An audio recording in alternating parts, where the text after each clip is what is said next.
यह एक कहानी बिल्लियों के झगड़े में बंदर की मौज की कहानी पुरानी हो चली थी।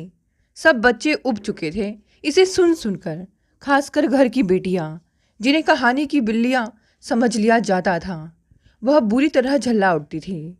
और बेटे जो कि अपने को चतुर बंदर समझ बैठे थे, सिर्फ मजे के लिए कहानी को सुनना चाहते थे। और कहानी खत्म होने पर लड़कियों की चोटियां पकड़कर खींचते हुए जोर शोर से चिल्लाते, बेचारी बिल्लियाँ, बेचारी बिल्लियाँ। आवाज़ से घर गूंज उठता। लड़के जो कि भाई थे, हंसते खिलखिलाते पूरे घर में धमाल मचाते घूमते। और खिसियानी बिल्लियाँ जो बहनें थीं, खंबे नोचती फिरती, बंदरों से हाथापाई पर उतर जाती और चोट खा जाती। कहानी सुनाने वाली दादी भी लड़कों का पक्ष लेती, लड़कियों को शांत रहने और कहानी के मर्म को समझने की सीख देते। रक्षाबंधन का त्यौहार आता, बंदर भाई बहनों को चिढ़ाने के लिए दिखा दिखा कर चवन्नियाँ इकट्ठी करते। चवन्नियाँ राखी बांध चुकी बहनों के हाथ पर जबरन रखी जाती। थोड़ा छोटी बहनें गुस्से में चवन्नियाँ फेंक देती, फिर खिसियाती। दादी फिर पैसे का अपमान ना करने की नसीहत लड़कियों को देती। पिताजी, जिनकी कोई बहनें नहीं थी, सभी बिल्लियों से राखी बंधवाते और 100-100 रुपए देते। निहाल बिल्लियाँ इतराती, घर आंगन में नाचती घूमती। भरा पूरा बचपन था। 4 बड़ी बहनें, फिर एक भाई, फिर एक बहन, फिर एक भाई। उसका नंबर चौथा था। बताते हैं जब वह 1 साल की थी और माँ पेट से थी, बड़ी 2 बहनों ने देव स्वरूप पिताजी के दरबार में गुहार करते हुए आंसू बहाए थे। हमारे तो कोई भैया नहीं हैं, हम किसको राखी बांधेंगे पापा। सभी लड़कियां राखी बांधती हैं। बेचारी वंचित बिल्लियों को शांत करने के लिए पिताजी ने माँ का दूध पी रही चौथी लड़की को लाकर सामने रख दिया था। लो बांधो राखी, यही तुम्हारा भैया है। माँ कलावा ले आई थी। स्वर्ग के देवताओं ने भी बिल्लियों की पुकार सुन ली थी और अगली राखी पर उन्हें सचमुच का भाई मिल गया। अतीत की स्मृतियों में गोता लगाती वह गाड़ी में हिचकोले खाती गांव जा रही थी। पिता का शव प्रतीक्षा में रहा था। साथ में कौन होता? डिवोर्सी औरत। बेटी की सुबह परीक्षा थी। ड्राइवर जानकार था। उसकी मनोदशा के अनुकूल कुछ धार्मिक सा उसने मध्यम आवाज में बजा रखा था। आंसू थे कि थमने का नाम ही नहीं ले रहे थे। 4 कमरे नीचे और 4 कमरे ऊपर। गांव में 8 कमरों का घर बनाया था पिता ने। 5 कमरे बहनों के लिए, 2 भाइयों के लिए और एक माता पिता के लिए। बड़े बड़े बर्तन खरीदकर जमा किए जाते थे। बड़ा भाई मजाक में कहता, जब जब हमारे 49 बच्चे होंगे तब काम आएंगे। 49 माने कितने? कॉन्वेंट में पढ़ रहा था छोटा, पूछता था। 1 कम 50, बड़ी दीदी झट से बता देती। 7 के 49 तो ना हुए। आदर्श स्थिति में 28 हो सकते थे, पर उसकी एकमात्र बेटी और पति से तलाक के कारण कुल जमा 15 बड़े बच्चों का कुनबा था पिताजी का, जिसे वह रोता बिलखता छोड़कर दोपहर 12 बजे चले गए थे। वह और उससे छोटी बहन 200-250 किलोमीटर दूर अपनी नौकरी पर होने के कारण आपस में संपर्क साधती। लगभग सूर्यास्त तक एक साथ ही पहुंचने वाली थीं। उनके पहुंचते ही पिता की मिट्टी को उठ जाना था। लगभग साथ पहुंची थी दोनों। छोटी पिता को स्पर्श कर सुबक सुबक कर रो रही थी और चौथी मौन आंसू बहा रही थी। गांव की औरतों की आंखें नौकरी पेशा बड़ी अफसर बेटियों के रुदन पर जमी थीं। माँ ने बेटियों के समर्थन में बेन निकालने की कोशिश की कि अनाड़ी बेटियां रोना भूल उसे चुप कराने में लग गई थी और मिट्टी उड़ गई थी पिता की। बल्ब की रोशनी में खुद को घूर कर देखे जाना महसूस करती वह अचानक उठ खड़ी हुई थी। पिता की चिता मरघट नहीं खेत पर सजेगी। रात हो चली थी। यंत्रवत सी वह खेत की ओर चल पड़ी थी। जाने कहाँ से निकलकर भाइयों के छोटे बच्चे जिज्ञासावश उसके पीछे चल पड़े थे। दोनों भतीजी और छोटे भतीजे को डांट कर वापस भेज 8-10 साल के बड़े भतीजे का हाथ थाम आगे बढ़ गई थी वह। कहाँ जा रहे हैं बुआ? थोड़ा सा बाबा को पास से जलते देखेंगे। तुम्हें डर तो नहीं लग रहा ना? उसने कसकर बच्चे का हाथ पकड़ लिया था। डर उसे खुद भी लग रहा था। गांव वालों के शोर से, मृत्यु के आतंक और दिखने वाली आग की लपटों से भी सबकी नज़रों से दूर वह थोड़ी देर खड़े होकर वापस लौट आए थे। मृत्यु की रात है। बच्चे बुआओं के साथ आए, उनसे थोड़ा बड़े बच्चों से सटकर भूख और नींद की ओर से निश्चिंत बैठे हैं। हमारी गाड़ी में खाने की बहुत सी चीज़ें हैं। मम्मी ने कहा था चुपके से गाड़ी में ही खाना और सब बच्चों को भी देना। गांव में कुछ खाने को नहीं मिलता ना। 5वीं की छोटी बेटी को जोर से कुछ खाने की इच्छा हो रही है। उनकी गाड़ी अंधेरे में गाड़ियों के बीच में कहीं खड़ी है और उनके पापा हैं कि कहीं दिख ही नहीं रहे। डर के मारे किसी की हिम्मत नहीं हो रही है कि हॉरर फिल्म की हवेली लग रहे नाना के घर की मध्यम सी रोशनी में डरावनी सीढ़ियाँ उतर कर सूनी गैलरी को पार कर बाहर जाकर पापा को ढूंढने में बच्चे की मदद करें। जब तक कोई बड़ा खुद चलकर ना आए, बच्चे बिस्तर से हिलने वाले नहीं। नीचे बड़े से बरामदे में खंभे की टेक लिए, एक हाथ माँ के कंधे पर रखे पहले नंबर की बेटी सोच में डूबी है। सारे भाई बहन कितना ही जल लें, पापा तो सिर्फ उसके ही पापा थे, बाकी सब तो खामखा इतराते हैं। बचपन से ही सुनती आई है उमा की मम्मी और उमा के पापा। उसके अलावा कभी भी किसी और भाई बहन का नाम लेकर मम्मी पापा ने एक दूसरे को पुकारा हो याद नहीं। उसके ब्याह के बाद भी यही संबोधन चलते रहे थे। पर कैसा ब्याह किया था पापा ने उसका। बस चलता तो सब कुछ छोड़ छाड़ कर वापस चली आती। सब खारिज, रिजेक्ट। लड़का एमए पास था पर निकला पूरा लल्लू लाल। प्रतियोगी परीक्षाओं का अभ्यर्थी था। बीए में पढ़ रही थी वह। टका रुपया की शादी तय हुई थी। बाप तहसीलदार था, खाली तो ना भेजेगा लड़की को। खैर भेज भी नहीं सके थे। जनवासे से दुल्हा मंडप पर ना आता देख घर में बीन बटोर कर और दरवाजे पर व्यवहारियों के रखवाए रुपया मिलाकर 1.5 लाख रुपए दिए थे दूल्हे के हाथ में। लड़की के नाम एफडी करवा देना। तब कहीं ब्याह होकर विदा हुई थी वह। जैसे तैसे 1 महीना ससुराल में गुजार मायके में आकर जम गई थी। पापा, वहाँ सब्जी भी रोज नहीं बनती, ना ही दूध आता है। बिस्किट नमकीन तो कभी देखा ही नहीं। 5 साल ऐसे ही निकल गए थे। पति आता वह लौटा देती। गांव गवारों के उल्हानों से बचने को कभी हिम्मत कर थोड़े दिनों को चली जाती और लौट आती। बेरोजगार रह गए दामाद लल्लू लाल को अपनी नौकरी पर पास रख एलएलबी करवाई थी पिताजी ने, पर कुछ फ़ायदा नहीं हुआ। रजिस्ट्रेशन भी नहीं करवाया था लल्लू ने। मैं झूठ नहीं बोल सकता। इस 2 मंजिले के घर की एक एक ईंट लगी थी मेरी निगरानी में। छोटे सब टॉन्ट करते कहते हैं दीदी ने जेबें भर ली अपने घर बनवाने में। घर का आधा पैसा खींच ले गई ससुराल। 8वीं में पढ़ती थी तब से तवा संभाल लिया था। कितनी रोटियां पराठे खाए हैं सबने मेरे हाथों के, हिसाब नहीं बता पाएंगे। बातें बनवा लो इनसे। हाई स्कूल में गांव में पढ़ती थी तब बनना शुरू हुआ था घर। मम्मी तो नाम को देखभाल करने आती थी। सब कुछ वही तो संभालती थी। ऊपरी कमाई वाले तहसीलदार थे पिताजी। थैलों में भर भर कर पैसा आता था। मकान बन रहा था। किसी का खेत बिकने लगता तो पहले खरीदार हम ही होते थे।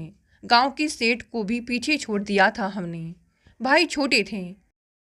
खेत को सीलिंग में आने से बचाने के लिए उसके नाम भी तो 20 बीघा जमीन लिखवाई थी पिताजी ने। 3 साल पहले ही तो अपने दोनों बहुओं के नाम 10-10 बीघा यह कहकर वापस बेनामा करवा लिया था। बेटी, तुझ पर पूरा भरोसा है। अपने छोटे भाइयों का बुरा नहीं चाहेगी, पर बच्चों की नीयत का क्या पता। जमीन बहुओं के नाम रजिस्टर करते आंसू बह निकले थे उसके। पापा तो मेरे थे, पर भरोसा पराई बेटियों पर कर रहे थे। इनके बच्चे उनका वंश जो बढ़ाने वाले थे। बड़ा भाई आंखें चमका कर कहता है, जमीन पर नीयत खराब थी दीदी की, वरना रोई क्यों। गांव से इंटर कर आगे पढ़ना चाहती थी। शहर के एक गर्ल्स कॉलेज में बीए में प्रवेश भी मिल गया था। प्रथम वर्ष की परीक्षाएं देकर छुट्टियों में गांव में आए थे कि अचानक ताऊ ने दबाव बनाया और शादी तय हो गई थी। बिना देखे ही रिजल्ट घोषित कर दिया था पिताजी ने। फेल हो गई। बाद में छोटियों को जितनी छूट मिली, मुझे मिल गई होती ना तो जाने आज कहाँ होती। लल्लू लाल और उनके दिए नरक से निकलने में जीवन का आधा रस सूख गया था। भाइयों बहनों के बीच नर्सरी केजी में पढ़ता बड़ा बच्चा, गर्भ में छोटे को लिए गर्मियों के कमरे के ठंडे फर्श पर पड़ी मुझे भाई बहन बारी बारी आकर सामान्य ज्ञान के प्रश्नोत्तर रटवाते। बीटीसी एंट्रेंस क्लियर हो ही गया था। नवजात को सांस ने संभाला। बड़ा तो था ही मामा मौसियों का। 2 साल में बीटीसी कर बेड़ा पार हो गया था। 12वीं तक भी ना पढ़ाते पापा तो क्या होता मेरा। वह अनपढ़ सी या मात्र अक्षर ज्ञानी जेठानी देवरानियों को याद कर सिहर जाती है। अब बात करते हैं घर की दूसरी बेटी यानी गौरी। भारी शरीर है, जमीन पर न बैठ पाती गौरी। प्लास्टिक की कुर्सी पर बैठी दूसरे नंबर की बेटी के लिए गांव की एक औरत फुसफुसा कर कहती है, कितने वजन का होगा इन जिज्जी का हाथ। गांव की एक छोटी बच्ची जिज्ञासा से अपने बराबर में बैठी थोड़ी बड़ी लड़की से पूछती है, तो सोने में तोलई हाथ। एक मौसी डपट कर चुप करा देती है। दाह संस्कार वाले लौट कर आए तो हाथ मुंह धोकर सब अपने घरों को विदा हो गए। मारिया चुप नहीं बैठ सकती। गौरी मन ही मन भुनभुनाती है। सब समझते हैं खाते पीते घर की सर्व सुखी लड़किनी है। मोटापा समृद्धि की निशानी जो ठहरा। कितना कहा था पापा ने बेटी बीएड कर ले, तब कहाँ छोड़ता था ये कामी आदमी एक दिन के लिए भी। एमए फर्स्ट ईयर की परीक्षाओं के बाद छुट्टियां बिताने पिताजी की पोस्टिंग वाले शहर गए थे। वहीं अचानक तय होकर शादी हो गई थी। इंजीनियर ससुर जी, ठेकेदार पति, पैसे की कोई कमी नहीं। बस राज ही तो करना था रानी बेटी को। थोड़े दिन किया भी। वह तो पापा ही थे कि कह कह कर एमए पूरा करा पाए थे। 2 सेमेस्टर कैसे कैसे पास हुए थे। भाई बहन असाइनमेंट लिखा देते। बीए में पढ़ रही छोटी बहन जमा कराती। 4th सेमेस्टर तक बड़ा मन्नू पेट में आ गया था। शिक्षिकाएं भी हालत देख सहयोग कर देती। इंटरनल एक्सटर्नल कई तरह के इम्तिहान होते हैं। सेमेस्टर सिस्टम में जैसे तैसे भाई बहनों के पास रुका कर परीक्षा दे पाती। मेरे पति हर हफ्ते पिछियाते चले आते। खूब मूंगफली, गजक, मिठाइयाँ और फिल्म दिखाने की लुभाव साथ लेकर आते, पर साले सालिया चिढ़कर रह जाते। पढ़ाई में बाधा और नए मेहमान की उपस्थिति में सभ्य तरीके से रहने की मजबूरी पर सब बिगड़े रहते। सारा दिन साफ सफाई खाने पीने में ही बीत जाता। किराए के 2 कमरों में एक जीजा हथिया लेते, बाकी एक कमरा में बैठना विरोधी स्वभाव और नरम गरम मिजाज वाले 5 भाई बहन के लिए मुश्किल हो जाता। पर जीजा को उससे क्या। बीएड किसके बस का था। गांव में गाए जाने वाला टेसू गीत पूरा फिट बैठता था इन पर। मुझे ही नहीं, मेरा सारा जीवन ले डुबा ये आदमी। पत्नी से फिरा मन व्यसन में डुबोया। 1-2 बार शराब पी कर आया, बर्दाश्त ना हुई, उल्टी कर वापस निकल गई। गुटखा खाया और खूब खाया। जुआ सट्टा खेला कि खेलता ही रह गया। छूटा तब जब काम ठप हो गया और आंटी में दाम न रहे। जब भी मिलते पापा बीएड के लिए पुश करते। पति हवा निकाल देता। तुझे क्या ज़रूरत है कुछ करने की, रानी बना कर रखूँगा। बच्चे स्कूल में पढ़ेंगे तेरे, ऐश करेगी ऐश। बहनों की तरह सड़कों की खाक ना छाननी है तुम्हें। बड़े स्कूल ना सही पर बच्चे पढ़े मेरे। बाप नहीं, रिटायर बाबा का खून पीकर पले बढ़े। बाहर काम नहीं किया पर घर में रानी में भी एक विशेषण जोड़कर नौकरानी बनकर सबके पिछवाड़े साधे रहे। और पति मेरे बाप माई की हिकारत झेलते, बेशर्मी की रोटी खाते, बवासीर की बीमारी मनाते रहें। फ्रिज का रखा बासी खाना मत खाया कर बेटी, गैस बनती है, उससे ही शरीर फूल रहा है तेरा। पिताजी चिंता करते कहते थे। कब बता पाई थे पिताजी, मैं तनाव में ओवर ईटिंग कर जाती हूँ। घर में खाने पीने की कमी नहीं है, पर ससुर जब अपने बेटे को गाली सुनाता है ना, लपेटे में मैं भी आती हूँ। आत्मा तक पजर कर रह जाती है मेरी। इतनी भूख लगती है तब कि कितना ही खाए चली जाती हूँ। जाने कैसी बीमारी लगाई है जान को। आहत स्वाभिमान और बंधक जीवन, जिनकी पूंजी पर आश्रित हूँ मैं, मेरे बच्चे, वे मेरे श्रम के ऐसे ग्राहक हैं कि एक दिन भी मेरे बिना जीकर नहीं दिखा सकते। यहाँ बैठी औरतें बच्चियाँ कल्पना भी नहीं कर सकती कि इतनी मोटी जिज्जी दिन भर में अपने ही घर में एक मजदूरनी से ज़्यादा खटती है। उकता कर गाँव में एक बार पूछा था पापा से, पापा कभी मैं अपनी ससुराल से तंग हो जाऊं, वीरू के पट्टे पर आकर झोपड़ी डालकर रह सकती हूँ क्या? वीरू हमारा घरेलू लवारिस था, नौकर था, जिसके नाम पर 10 बीघा जमीन का पट्टा करवाया था पापा ने। गांव वालों ने उसे डरा दिया था और वह काम छोड़कर भाग गया था। वीरू के पट्टे की जमीन पर वीरू भले ही किसी दिन आकर बैठ जाए, पर उस पर बेटी के आप बैठने की इच्छा भी भला क्या तुक थी?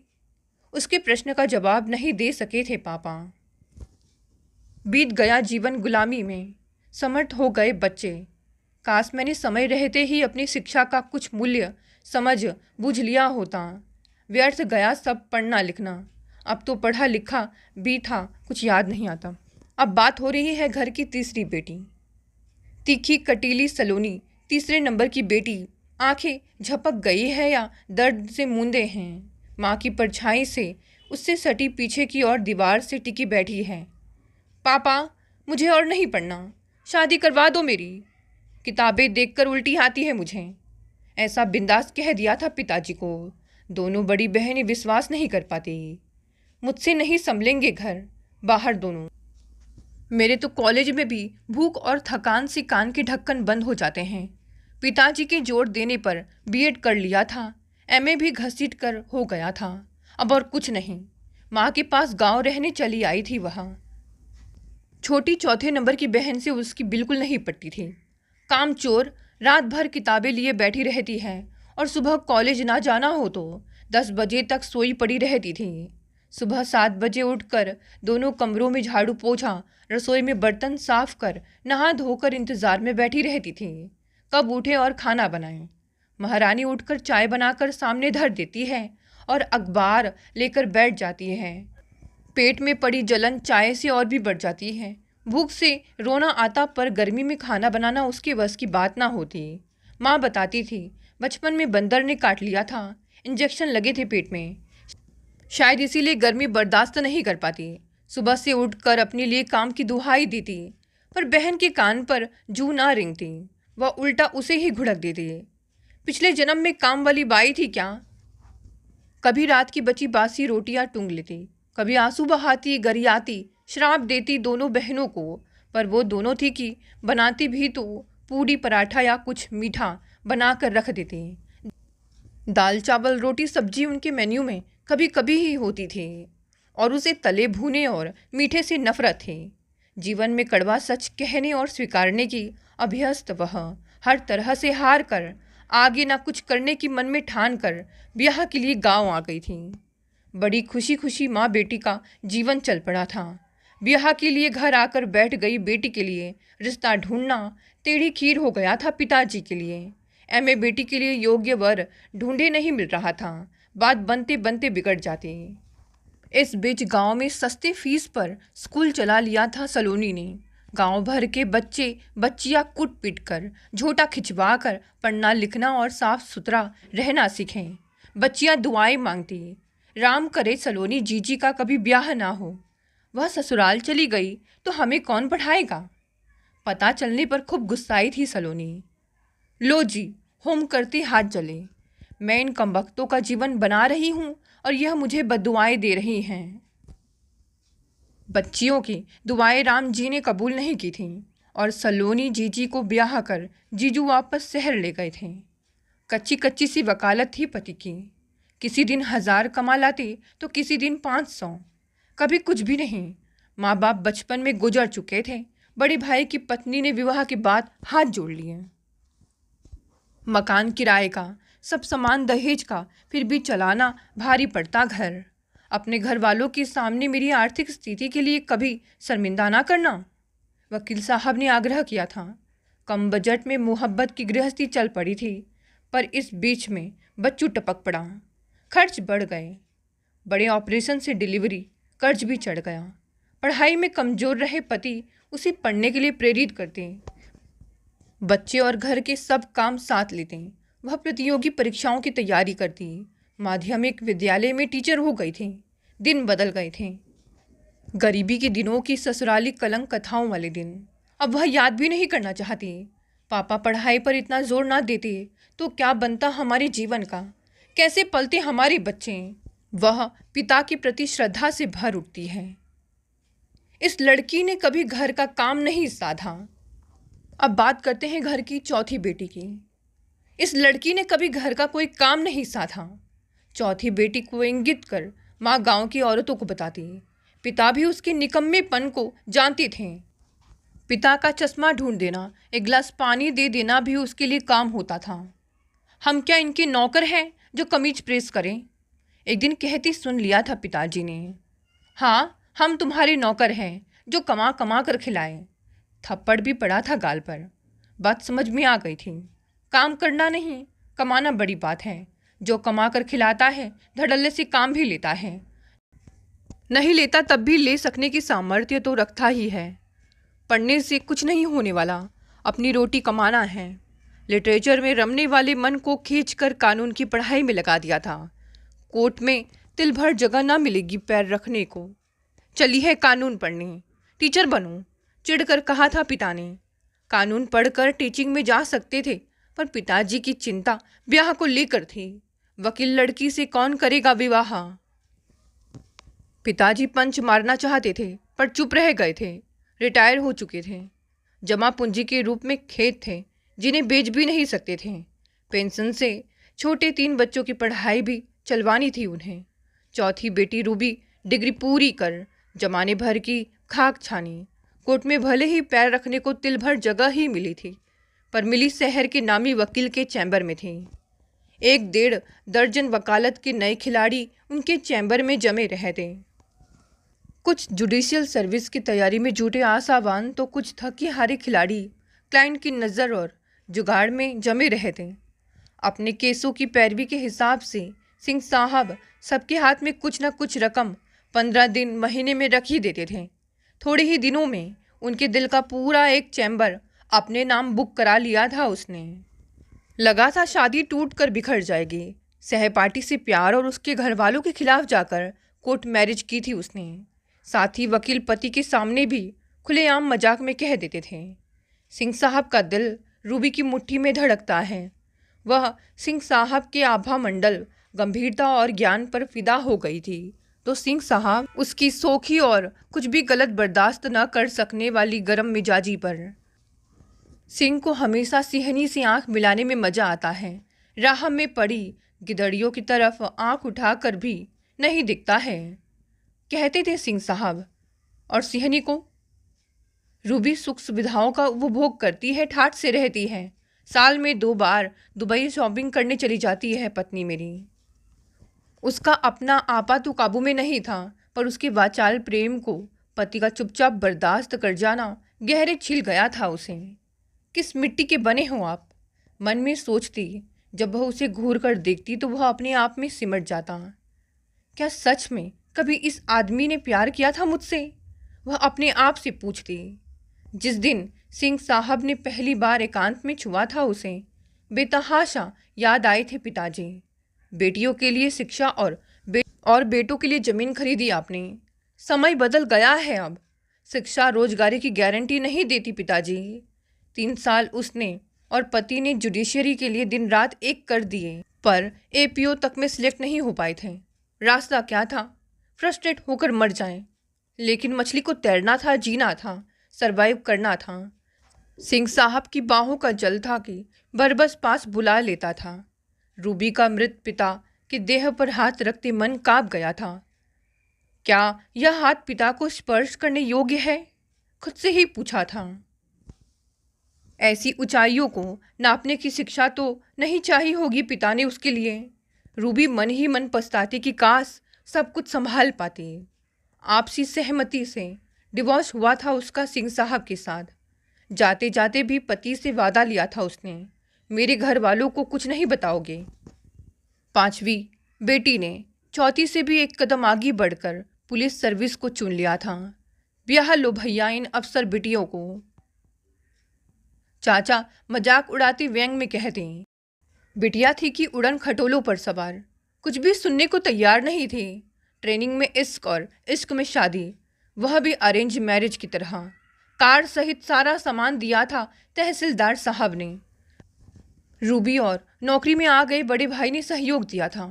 थोड़ी बहुत किटकिट खिटकिट के बावजूद जिंदगी मस्त चल रही है। सुबह घर का निरीक्षण करते समय गुस्से से रो पड़ी थी वह। क्या हाल कर रखा है पापा के घर का। दीवारों से प्लास्टर उखड़ रहा है। बारिश में चूने वाली छत से भी कलई झड़ रही है। नहीं संभलता आप लोगों से। हमें तो एक एक कमरा सब बहनें अपना अपना ठीक करा लेंगी। मैं तो इसीलिए चुप रहता हूँ। करवैया कोई नहीं, हिस्सा लेने सब आ जाएंगे। गांव में सारी जमीन संभाल रहा छोटा बेटा बड़े भैया को लक्ष्य करते कहता है, इतने साल से सब जमीन का अकेले खा रहे हो, पेट ना भरा। रह दे तुम हो, मरम्मत कराने कौन आएगा। कौन सब लेने आ रहे हैं हिस्सा। बहनों के अपने घर नहीं है क्या। बड़ा भाई बहनों को सुनाता है।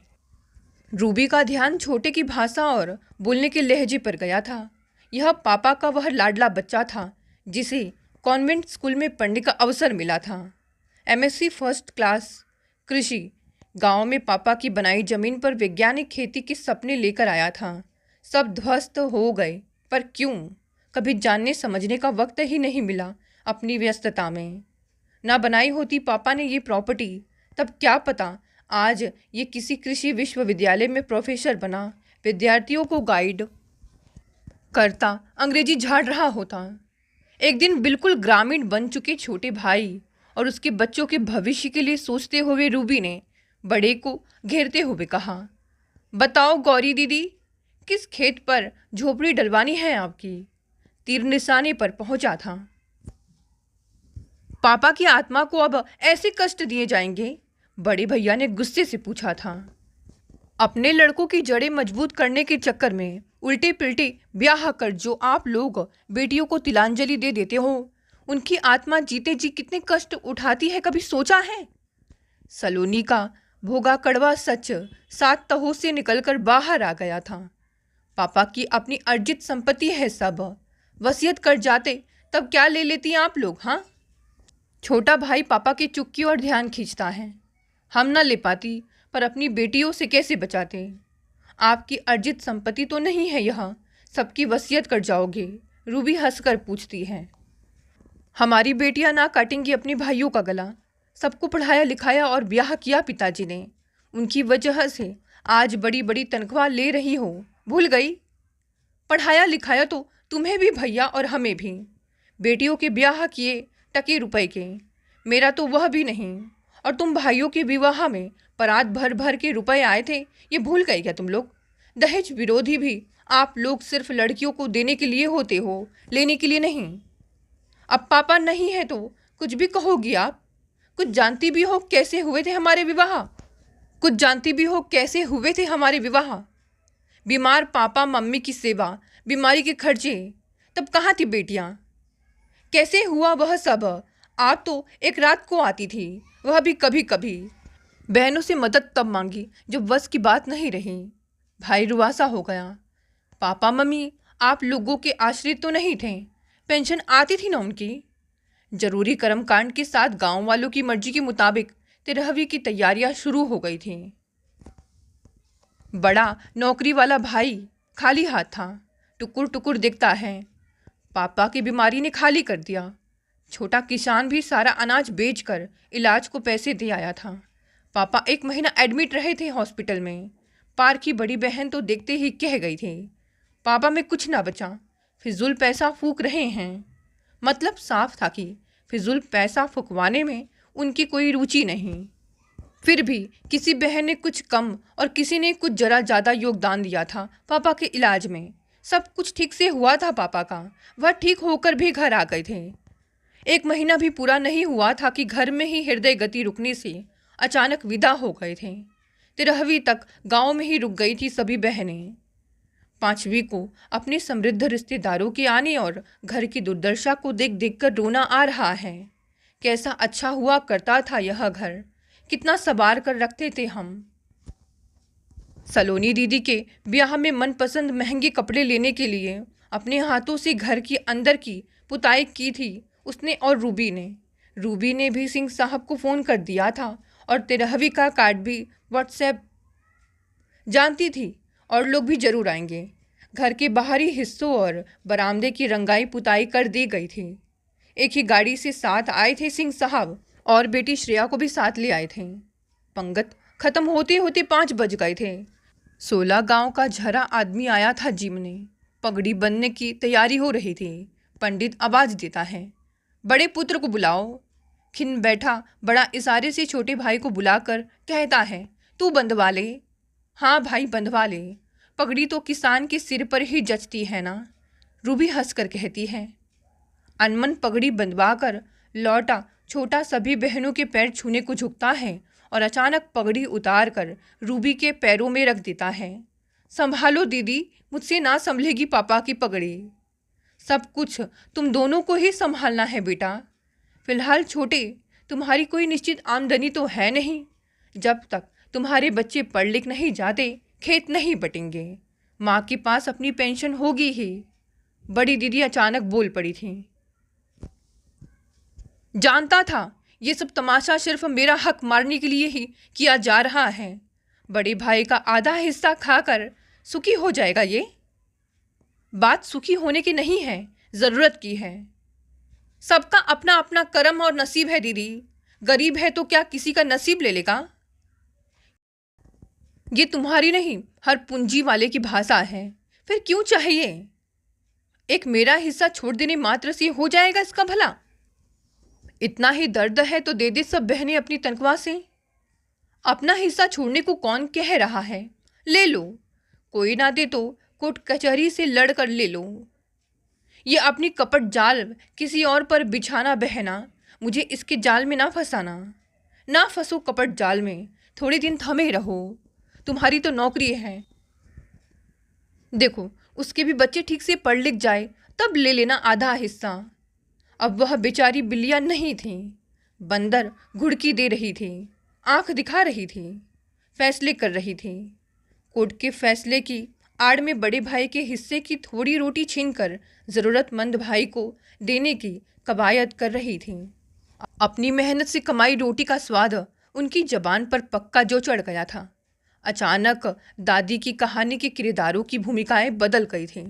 बंदरों की लड़ाइयों में बिल्लियों की मौज के दिन जो शुरू हो गए थे। बहनें खुश थी कि आपस में बात भी ना करने वाले भाई बहनों के भय से एक हो रहे थे। बड़ा अकेले में छोटे को धमकाता कह रहा था, तू साथ हिस्से कराना चाह रहा है ना? तुझे क्या लगता है यह सब अपना हिस्सा तुझे दे देंगी? कोर्ट के चक्कर में ना पड़ जाना। 36 का आंकड़ा वाली बहुएं भी आपस में हंस हंस कर गुथला रहीं, सबकी सेवा में लगी थीं। सदियों बाद संपत्ति में अधिकार के फैसले से बागड़ बिल्लियों को अपना खोया सम्मान वापस मिल गया था। हिस्सा ले लेने की जंग में अभी बहुत पेंच और पैंतरे थे।